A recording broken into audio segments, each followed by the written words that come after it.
অন্যদিকে সোনা পাপ্পু মামলাতেই কলকাতা এবং জেলায় মোট 10টি জায়গায় ইডির তল্লাশি অভিযান। মার্কুইস স্ট্রিটেও ব্যবসায়ীর বাড়ি এবং হোটেলে ইডির তল্লাশি। ফান রোডে শান্তনু সিনহা বিশ্বাসের ফ্ল্যাটের ওপরের তলার ফ্ল্যাটে তল্লাশি।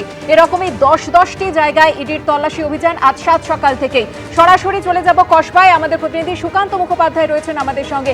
সুকান্ত, কসবায় একজন কলকাতা পুলিশের সাব ইন্সপেক্টর, তার বাড়িতে তল্লাশি চালাচ্ছে ইডি, কি খবর এই মুহূর্তে?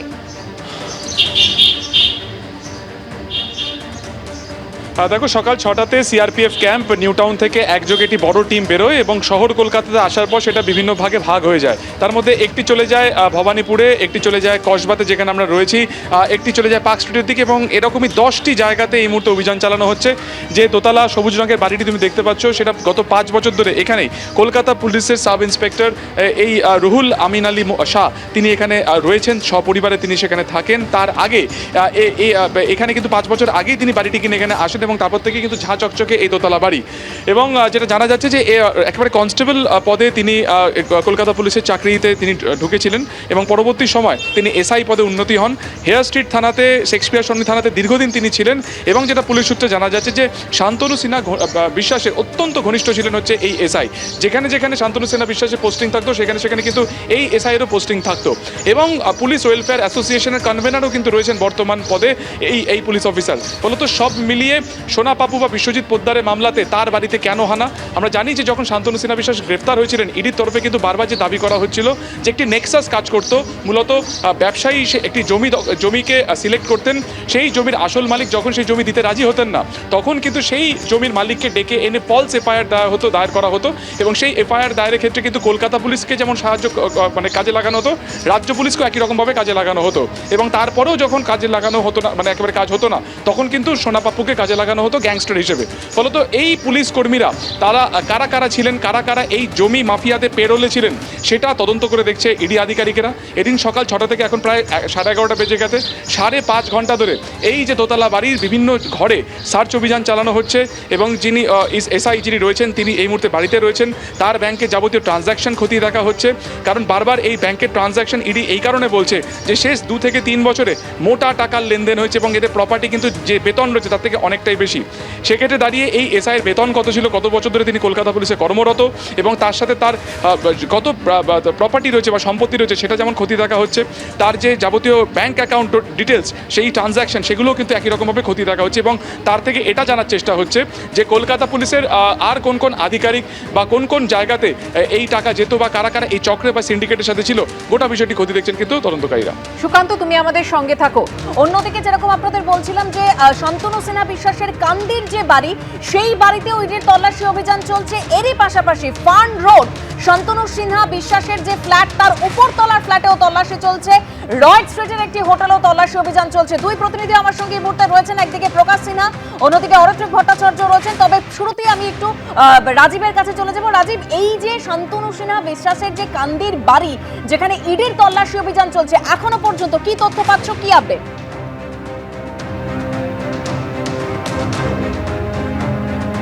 দেখো, 4 ঘন্টা তল্লাশি শুরু হয়েছে। প্রথমে যখন ইডি আধিকারিকরা আসেন তারা দরজা খোলা পাননি। তারপরে এই মুহূর্তে আমরা দাঁড়িয়ে রয়েছি শান্তনু সিনহা বিশ্বাসের সেই বাড়িতে, যে বাড়িতে বাড়ির ছাদে। একটু আমার ক্যামেরা পার্সন শুভরাজকে দেখানোর জন্য বলবো যে বাড়ির ছাদটা ঠিক কেমন শান্তনু সিনহা বিশ্বাসের। এই শান্তনু সিনহা বিশ্বাসের বাড়িতে এই যে ছাদ রয়েছে এবং সামনে থরে থরে যে ইডির যে সমস্ত গাড়ি রয়েছে সেগুলো সামনে রয়েছে। এই মুহূর্তে আমরা যেটা ইডি সূত্রে জানতে পাচ্ছি যে শান্তনু সিনহা বিশ্বাসের যে ইডি রেড চলছে, সেখানে পার্শ্ববর্তী আন্দুলিয়া গ্রাম পঞ্চায়েতের প্রধান মামনি রাজবংশী এবং তার স্বামী জগন্নাথ রাজবংশী তারাও রয়েছেন এবং তাদেরকে সাক্ষী রেখে একের পর এক ঘর ভাঙা হচ্ছে এবং সেখান থেকে সমস্ত তথ্য সংগ্রহ করা হচ্ছে। এবং তোমাকে আমি দেখানোর চেষ্টা করব এই যে বাড়িটার উপর থেকে একেবারে বাড়ির একেবারে যে সংস্কারের কাজ, সেই সংস্কারের কাজ কিন্তু এখনও চলছে এবং এই সংস্কারের কাজ প্রায় 1.5-2 বছর ধরে চলছে এবং কার্যত এটা পরিত্যক্ত একটা বাড়ি ছিল। সেই পরিত্যক্ত বাড়িকে তারা একবারে সুন্দর করে তারা সাজিয়ে তুলেছেন। এটা হচ্ছে ছাদের দৃশ্য এবং ছাদে একাধিক যে শীততাপ নিয়ন্ত্রিত যন্ত্র লাগানো হয়েছে। আমরা 3 তলার ছাদে আমরা রয়েছি এবং এখানেই তোমাকে দেখানোর চেষ্টা করব যে বাড়ির সামনের দিকে রয়েছে এবং এই যে বাড়ির একবার পিছনটাই তোমার দেখানোর চেষ্টা করব, সেখানে মন্দির নির্মাণ করা হয়েছে, একাধিক মন্দির, যেখানে মন্দির রয়েছে পরপর দুখানা মন্দির, সেই দুটো মন্দির কিন্তু নির্মাণ কাজ এখনও চলছে। ইডি আধিকারিকরা প্রত্যেকটি রুম তারা ভাঙছেন যেখানে তালাবন্ধি রয়েছে এবং এই যে মামনি রাজবংশী, যেটা আন্দুলিয়া গ্রাম পঞ্চায়েতের প্রধান, তাকে সাক্ষী রেখে তারা এখান থেকে তথ্য সংগ্রহ করছেন। এবং এই যে শান্তনু সিনহা বিশ্বাসের বোন, কান্দি পৌরসভার যিনি ভাইস চেয়ারম্যান গৌরী সিংহ বিশ্বাস, তিনি কিন্তু দুদিকেই তালা লাগিয়ে দিয়েছেন। ফলে ইডি আধিকারিকরা প্রথমে সেই বাধা পান, তারপরে কান্দি থানায় একটি অংশ যান এবং তারপরে এসে এই মুহূর্তে তারা তালা ভাঙার পরে প্রায় 3 ঘন্টা ধরে কিন্তু বাড়ির মধ্যে তল্লাশি চলছে। আমি একটু বাড়ির সামনের দিকতে আমাদের শুভরাজকে দেখানোর জন্য বলবো। সেটা একটা বড় আম বাগান রয়েছে এবং আম বাগানের পাশেই কিন্তু বাড়ির কি উঁচু করে প্রাচীর ঘেরা রয়েছে এবং গোটা বাড়িতে চারিদিকে যে কেন্দ্রীয় বাহিনীর যে জওয়ান তারা ঘিরে রেখেছেন এবং ঘিরে রাখার পরে যে পরপর চারটে গাড়ি রয়েছে, এই 4টে গাড়িতে কিন্তু একেবারে আধিকারিকরা ভিতরে রয়েছেন। এই যে পুকুর রয়েছেন, যে পুকুরটা নিয়ে ইতিমধ্যে বিতর্ক তৈরি হয়েছে, বাড়ির মধ্যে এই পুকুরে কেন সিসিটিভি বসানো হয়েছে সেটা নিয়ে এই পুকুরের চারপাশে সিসিটিভি তুমি দেখতে পাচ্ছ যে বাড়িতে হয়েছে, পুকুরের চারপাশটিকে একেবারে সিসিটিভি দিয়ে মুড়ে দেওয়া হয়েছে। এবং যে প্রাচীর বাড়ির পুরনো প্রাচীর থেকে আরও প্রায় 4 ফুট কিন্তু প্রাচীরটাকে উঁচু করা হয়েছে এবং তারপরে তার কাটা দেওয়া হয়েছে একেবারে সেভাবে বাড়িটিকে যাতে বাইরে থেকে কোনোভাবেই দেখা না যায়। এবং এই বাড়িতে এত বড় বাড়ি প্রত্যেকটি বাড়ির ঘরে কিন্তু যেটা আমরা স্থানীয় সূত্রে জানা যাচ্ছে সেটা আবার গ্রানাইট দিয়ে নতুন করে বসানো হয়েছে এবং প্রত্যেকটি রুমই শীততাপ নিয়ন্ত্রিত করা হয়েছে।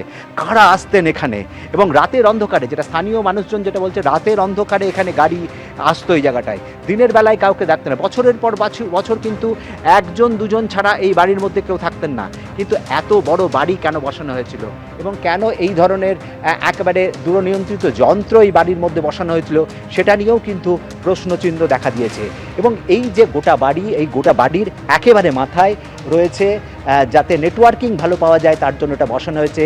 এটা সরকারি না বেসরকারি সেটাও কিন্তু এখন প্রশ্ন রয়েছে এই শান্তনু সিংহ রায়ের বাড়িতে, এই যে নিয়ন্ত্রণের জন্য বসানো হচ্ছে। এবং যে গোটা বাড়িটা একেবারে আরেকবার শুভরাজকে সামনের দিকটা দেখানোর জন্য বলবো।